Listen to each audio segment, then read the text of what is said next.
Hey Dan, here is the second video in my One Hammer to Rule Them All series of epic saga videos regarding the money pit. So this video is about all of the work that Preston and I have done on primarily the soffit and fascia. But I'm going to start off with the concrete stairs. This is what the concrete stairs look like when I first started. Not great. The stringers were precast concrete, reinforced with rebar, and then set. They had like a concrete base that was embedded in the ground. And then on those stringers, there were concrete treads. Again, poured concrete, reinforced rebar, with a 6-foot span. I'm sure they looked very nice when they were first installed. They did not look nice when we bought the house.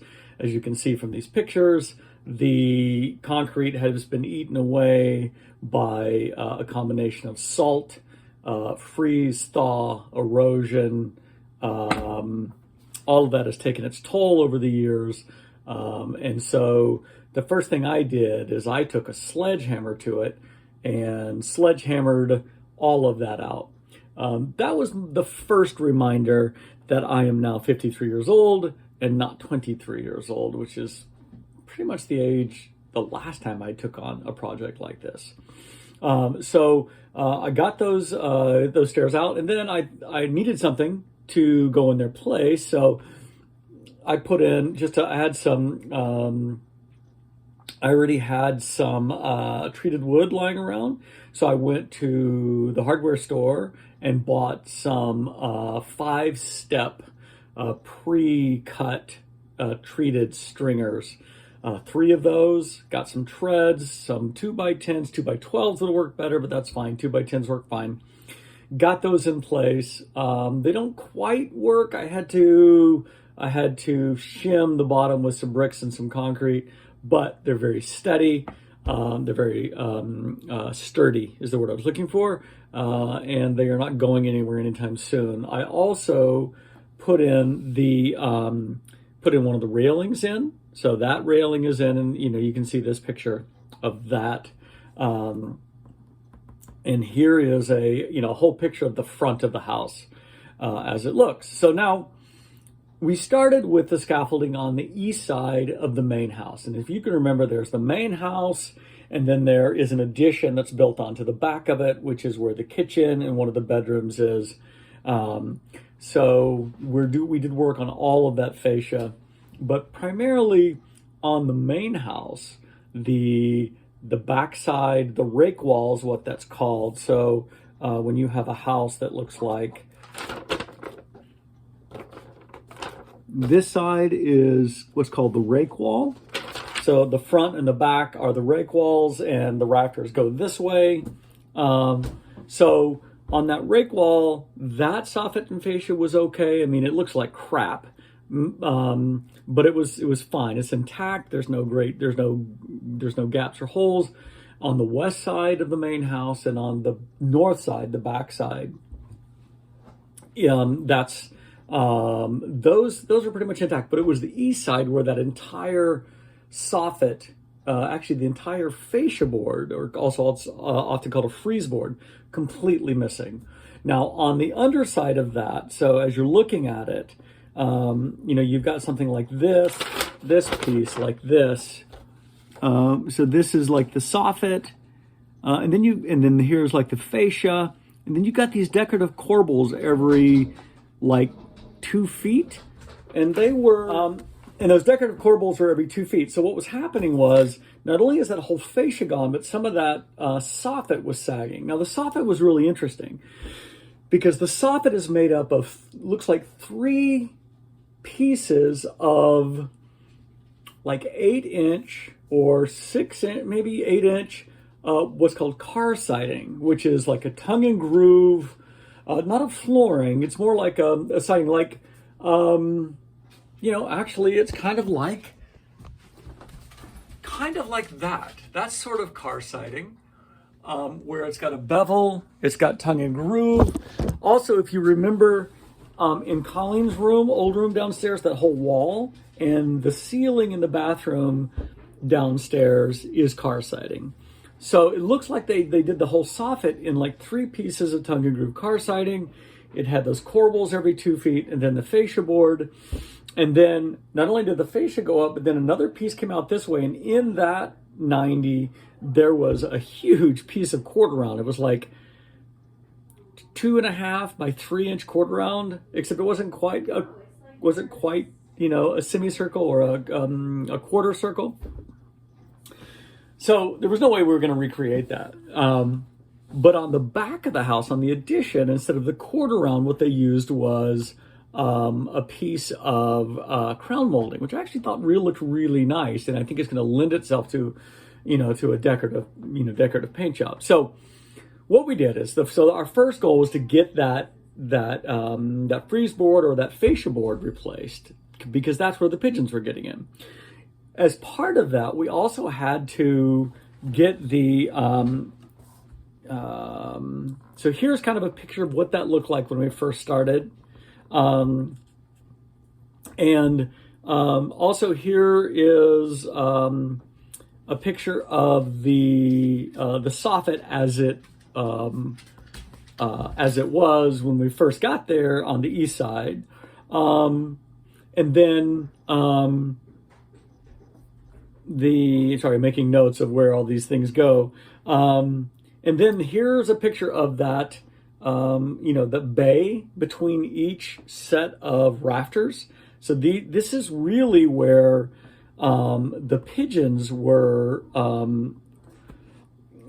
getting in and making their nest. So essentially they were flying in, and then where there was still fascia, they were flying into the attic and then flying back down and then making kind of a nest down in there. So when we pulled the old fascia off, and also one of the previous owner had also put up some like wire mesh or some screen to try to keep them out. Horrible, didn't work at all. And so anyway, so we got I got all that nesting material cleaned out. One thing we did is where those corbels were, we actually put like a 6-inch. Was it 4 or 6-inch engineering screw up through the corbel to try to suck that whole fascia back up so it was nice and level again. And that actually worked really well. And then what we did is we started putting in the soffit. So because this was, looked like they used car siding, that's what I went and bought. For the fascia board, we just used like a 1x6. And then we did end up having to replace some of that soffit material, but I just used car siding. It actually matched up and worked out remarkably well. I was really surprised. So here's some pictures of all that. And then before we got that final section in there, we had to, of course, get the pigeons out. So I went into the attic, and there's a access from the upstairs hallway. So I climbed in. There was a long, old piece of roof decking that was in there from when they had re-roofed the deck, I don't know, 50 years ago or something. So I grabbed that, literally was chasing the pigeons around the chimney that kind of came up through the middle of the attic. Chased them back out of the hole. I chased 4 of them out. Then I had to get their nests. Their nests up there. All the nests had eggs in them. I shoved the nests and the eggs out through the hole, that last 10-foot section that was still open. Well, it turns out all the eggs were also, of course, fertilized. There were baby pigeons in every one. Well, I would rather have broken baby pigeon eggs out, in the yard than I would having baby pigeons being born in the attic. So we got that final section in. That worked great. Really pleased with the way that turned out. The only thing we didn't do, we should have primed all those pieces of wood before we put them up. We got smart and did that later. So here is a funny video that Sherry, my realtor, shot as she drove by to look at the work. I like to call it pigeon consternation. There's all these pigeons on the roof trying to figure out what the hell happened and how are they going to get back in again. Well, as it turns out, As I said, on the rake wall of either side of the house, on either end of the house, there's actually windows that go into the attic. They're static windows. You know, they're just kind of a semicircle. They look kind of cool. Anyway, I apparently didn't get all the pigeons out, and here's why. Because when I was on the back of the house, looking up above the addition, the roof of the addition, this is what I looked at. So I'm going to have to climb up through that access point with a BB gun and dispatch them and get them out of there. And also check for any other nests that I might have missed, because I don't want a bunch of rotten eggs up there. So anyway, that's that. So then we moved on to the west side of the addition, which is kind of the back of the house near the kitchen, because that side also had some soffit and fascia issues. Now there we had to replace all of the soffit and the fascia, and that actually worked out really well. But also, once we got that done, on that northeast corner of the addition, there was this giant hole where clearly there was some rot. The birds had eaten it away, maybe squirrels. I don't know what else was in there. But we thought, well, if we're going to replace that, why don't we just go ahead and replace all of the soffit and fascia on that rake wall?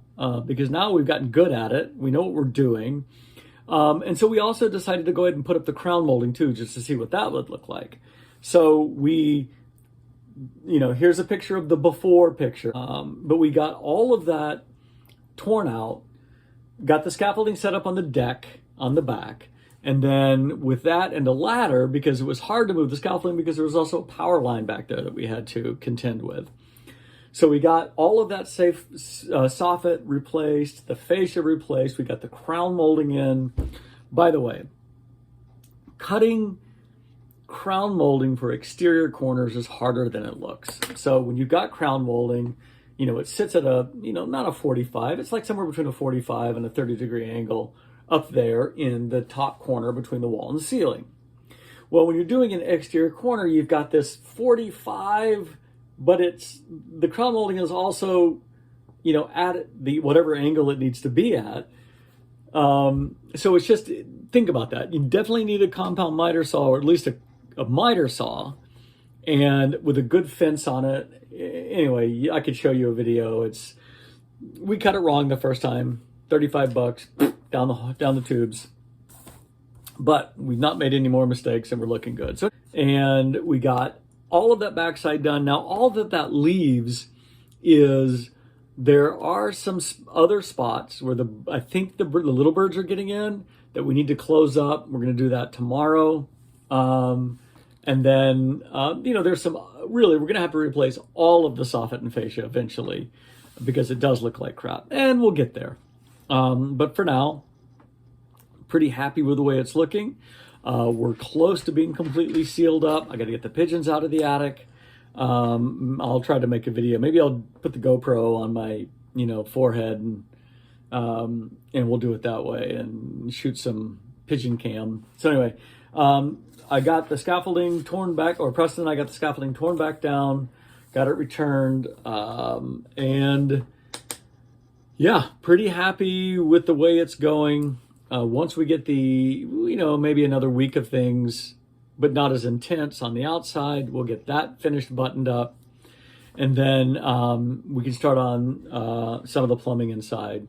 So the electrical inspector, not the electrical inspector, the new panel is coming in on the 29th.